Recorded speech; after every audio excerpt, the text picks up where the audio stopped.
क्रिस्त में प्यारे भाई बहनों, सबों को जय सुखी। सबों के लिए मेरी आशीष और प्रार्थनाएं। कल हमने प्रभु यीशु मसीह के और निकोदेमुस के बीच वार्तालाप हमने देखा सुसमाचार में, और आज के सुसमाचार उसी वार्तालाप को आगे बढ़ाता है। योगन का सुसमाचार अध्याय 3 वाक्यांश 7 से 15, जहाँ पर प्रभु यीशु मसीह निकोदेमुस से कहते हैं पवित्र आत्मा से जन्म लेना है। निकोदेमुस समझ नहीं पाया।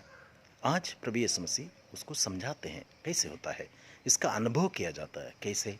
जैसे हवा चलती है, हमें पता नहीं वो किधर से आती है किधर जाती है, वैसे ही पवित्र आत्मा हम देख नहीं सकते हैं, केवल उसी का अनुभव कर सकते हैं।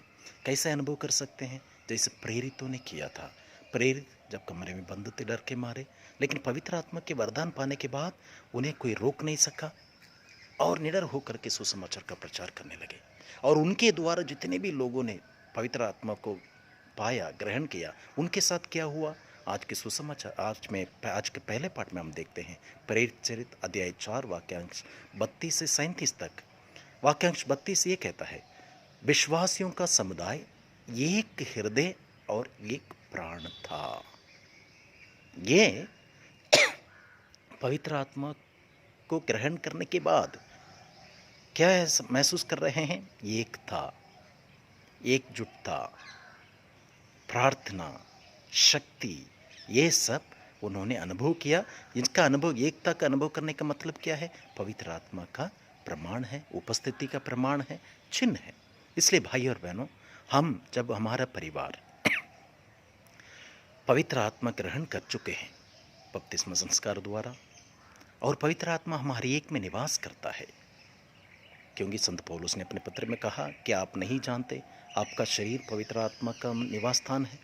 पवित्र आत्मा हर एक में निवास करता, आप हर एक में निवास करता है, और हमें इसका एहसास या महसूस करना, अनुभव करने की आवश्यकता है। उसकी प्रेरणा को सुनने की आवश्यकता है, उसी के अनुसार जीवन व्यतीत करने की आवश्यकता है।